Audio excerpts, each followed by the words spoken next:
What is going on? I am going live from my gym.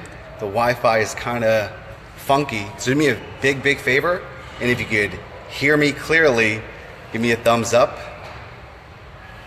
I just want to check in to make sure we're transmitting here and the Wi-Fi is fine. Just give me a quick thumbs up if you could hear me, and also let me know where you're watching this from. I am at the ProFit Gym on Long Island, enjoying this nice Sunday workout. I got some stuff I want to share with you, but real quick, just check in, thumbs up, and where are you watching this from? Gary, what's up? Want to wait until a few people come on before I jump on. Joseph is working out too. Awesome.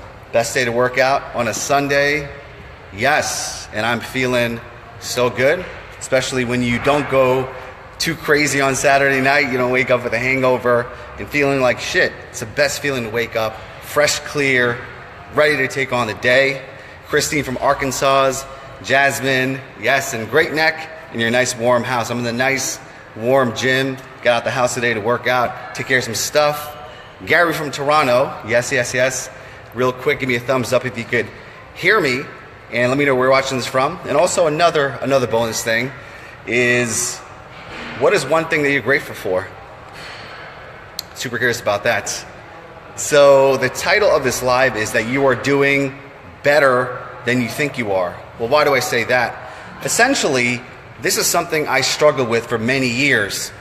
And I'm sure you could agree if you're an achiever. And that is wanting more out of life or looking at what's missing, right? Every goal that you have, there's always another level, right? There's more money to make, less body fat to have, more love to experience. There's so much that we want, but it's also getting away from what we have, right? So I remember I had a breakdown a while back, and it was around this time of year, like January. And the previous year, my business broke the 7-figure mark. I did $1 million in my business. And you would think that, wow, you should be really happy and celebrating. Although I put a lot of pressure on myself because that year ended, the new year started, and I was like, shit, I gotta beat my last score. I gotta beat what I did last year. And I kept on thinking about the next level, growing. How am I gonna make more than $1 million this year? And I remember I put myself into a really shitty place called analysis paralysis. Now, if you've ever dealt with analysis paralysis, type in yes, because that is what I was dealing with, because I kept on thinking about the future, the next level. What if I don't hit my goal? All this bullshit, right? But I forgot to take inventory of where I was, right? I was not grateful for what I had. Do you know that less than 3% of businesses make it to the $1 million mark? That was something that I kind of let go of to focus on the next level. And it's like stupid shit, right? Because I know a lot of people who are in the fitness industry and they're in phenomenal shape. They're under 10% body fat, which is a very small percentage of population. However, they want to be 8% body fat. They want to have more muscle, bigger glutes, bigger biceps, right? So many things in life occur because we want more and we focus on what's missing or what's lacking. So it was very idiotic of me to get down on myself for this unnecessary pressure, you know what I mean? And I think that sometimes life has a way of humbling us, where some crazy shit happens, an illness, a breakup, a horrible accident, and then you're down into the nitty gritty. That's why people say, oh, you're down to earth, you're humbled, and you're like, damn, I'm freaking lucky. I'm looking at my life, and I'm so grateful for so many things. Why am I focused on this stupid imaginary goal, right? Because we suffer when we have expectations, when we expect life to be a certain way. When it doesn't live up to our expectations, we feel like shit. So I want to ask you, because I'll share what I did that got me out of that funk, that stupid funk of putting unnecessary pressure on myself to grow my business. What do you do when you are in analysis paralysis, when you're having so much anxiety? Because anxiety is like thinking about the future, all the what ifs. And we all know that 99% of the things we worry about never ever happen, right? So how do you step out of analysis paralysis if you have anxiety, if you're just overthinking, right? Because overthinking is what kills you. So let me know what you do in that situation. Russell Grant, he says, you're an inspiration. I would love to work with you. Dude, I would love to work with you as well. It would be an honor. You're killing the game. So I would love to take you to the next level. And one thing I wanted to share today was the ability to just kind of take inventory of your life, to know that you're doing far better than you think you are, right? Because I stopped focusing so much on the future and the what ifs. Rather, I focus on the past. What I mean by that is really just looking where I used to be, you know? I grew up very poor. My parents didn't have a lot of money. So for me, it was a lot of struggles about finances. We're not going to pay the rent. How are we going to feed the kids? And I was the oldest out of 4 boys. So I would always hear these scarcity-based conversations around the dinner table. And I put a lot of pressure on myself that, wow, you know, when I become an adult, I have to be successful. I have to make money. And it was all these things that forced me to start a business and grow, so on and so forth. However, when I was first coming up, I didn't have much. You know, I lived in my parents' basement and I was growing my business.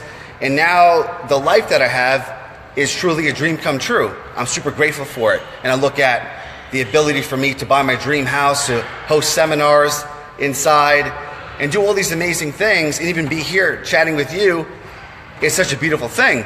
So what I did was to really look back on what I'm grateful for. There's a great business philosopher named Dan Sullivan, and he has an idea called the gap.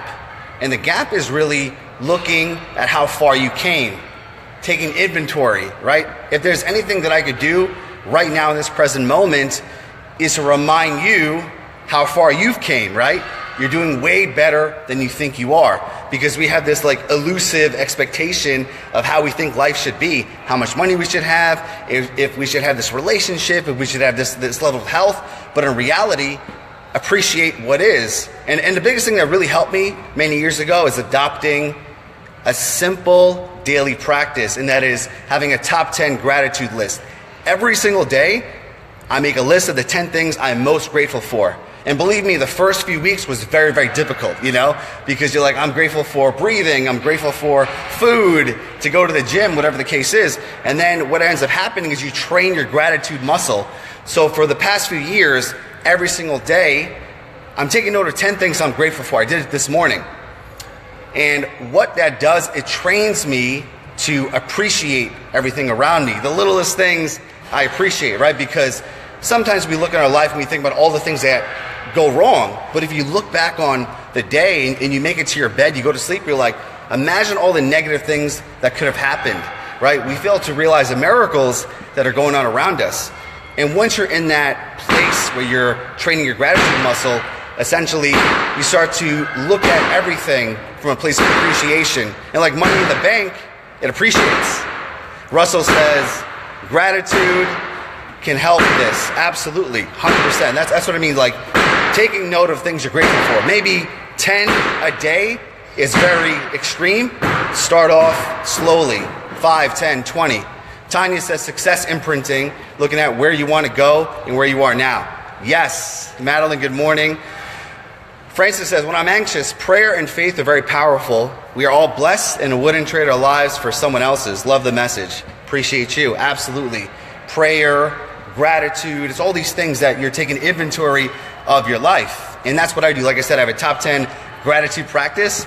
And I want to challenge you. Type in one thing in the comments that you're grateful for right now and realize that you're doing far better than you think you are, right? If we even think about like where we live in a civilized country, we're in the first world. There are people that in the third world countries who are living on $1 a day.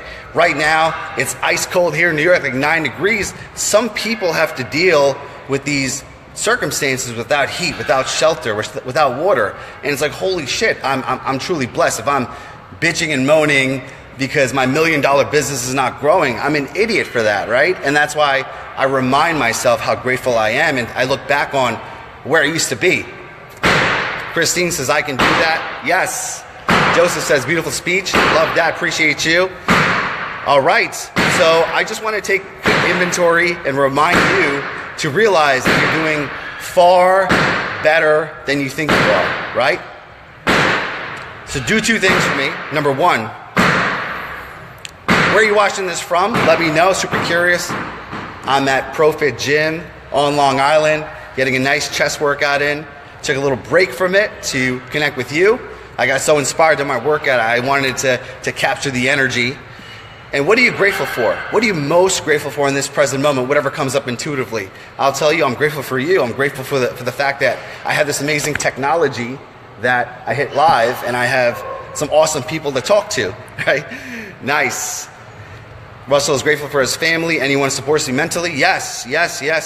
From the UK, I am planning a trip to the UK. I'm looking forward to that sometime this year. Christine from Tennessee.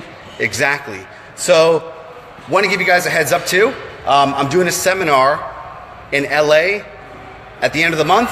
So if you're on the West Coast, I would love to see you. I'm hosting 2 seminars at my house this weekend. A best-selling book seminar on Friday and Saturday, and Sunday a female seminar. Might have a spot if you're a female and want to come to Long Island to connect with a lot of awesome entrepreneur women. And then on the 20th of this month, I'm doing a seminar in New York City. So I would love to have you, love to see you, but I must go. The ball is bouncing. That is my sign to get back to my workout. So let me know where you're watching this from. Give me a thumbs up if you approve of this message, and write down one thing you're grateful for. And if you're watching the replay, let me know. If you're watching the live, let me know. I know a lot of things, but I'm super curious. I want to know about you. Jackie from New Hampshire, Evelyn, New York, Long Island, baby. Exactly. Cool. So, again, a quick reminder. You're doing better than you think you are. Take inventory of your life. Look back on how far you came with your fitness, with your business, with your relationships, with your happiness. 10 years ago, I would not have imagined my life being the way it is. Not just from my external environment, but also who I am. Who I became is the most important thing, because I used to be shy, I stuttered, I was very insecure. I could never just press live and just connect and serve and talk. But now I've developed a skill set. So no matter what happens to me, good or bad, if I lose all my wealth, if I lose my health and have a terminal illness, you know what? I accept it, because who I became in the past 10 years is far more important than what I have on the external. So let me know what you're grateful for, where you're watching this from, and I just want to remind you that you're doing far better than you think you are. And you are a person who's doing big things. You're amazing. I appreciate you, right? Amber's grateful for her daughter. Louisa from Missouri representing. Grateful for music, Christine. Me too. I love music. Yes. And that's another question I have. Like, whenever you go to the gym and you realize you forget your iPod, well, like, what do you do in that situation? I personally cannot have a workout without music. I'll actually go back home or get my phone and play some music. I can't train silently. It's awkward for me. But I must get back to my workout and enjoy this beautiful Sunday. I'm getting my vitamin D from here in the aerobics room of the gym. And yeah, again, write down what you're grateful for. If you approve of this message, give me a thumb and feel free to share it. The thing I want to do is spread love. I want to remind people how far they've come, to be grateful, to appreciate it, because it's a reminder for me as well, right? The coolest thing about teaching certain subjects is you ingrain it into your subconscious mind. That's one of the reasons why I love doing Facebook Lives and I love doing seminars, because this is the shit that has changed my life. So I'm talking about this all the time, going 100 miles an hour, and it changes the way that I am. And when you are connecting with like-minded people who agree with you and approve of your philosophy, that's when shit changes, because that's when it becomes real. Your beliefs dictate your life. And the biggest belief is who you are. Your identity. Who you are is the most important thing. So think about your ideal self. How can you think, speak, and act as your higher self 24/7? This is a reminder to that. And one of the fastest ways to get to your higher self is to be in a state of appreciation. I love my life. I love the people in it. I love everything, good or bad. Even if you're in a shitty state, let's say you have the flu right now. Well, I accept that I have the flu, and I accept that I'm going through this for a specific reason. Maybe life wants me to slow down, right? I could have the flu and bitch and moan and be like, why the fuck am I sick? I want to go to the gym. I want to breathe. I got shit to do. I ain't got no time to be sick, right? I resist. I suffer. So rather than to expect Accept things with open arms. I wish I could hug this phone and show you that, but you catch my drift.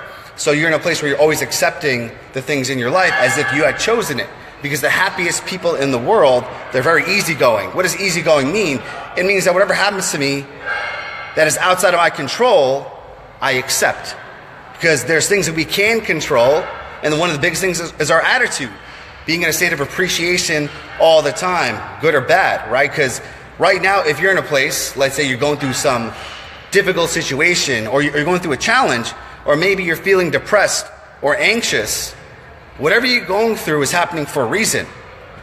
2 weeks ago, I hit my lowest depression, and I was very open about it, right? Usually I'm a very happy guy, peaceful guy, but I hit this negative state that I couldn't get out of, and it fucked me up because I did everything. I said my gratitude list, and I exercised, and I reached out to friends. I was jumping up and down. All right, I'm not depressed, but I couldn't get out of it, right? So what did I do? At that point, I had to surrender.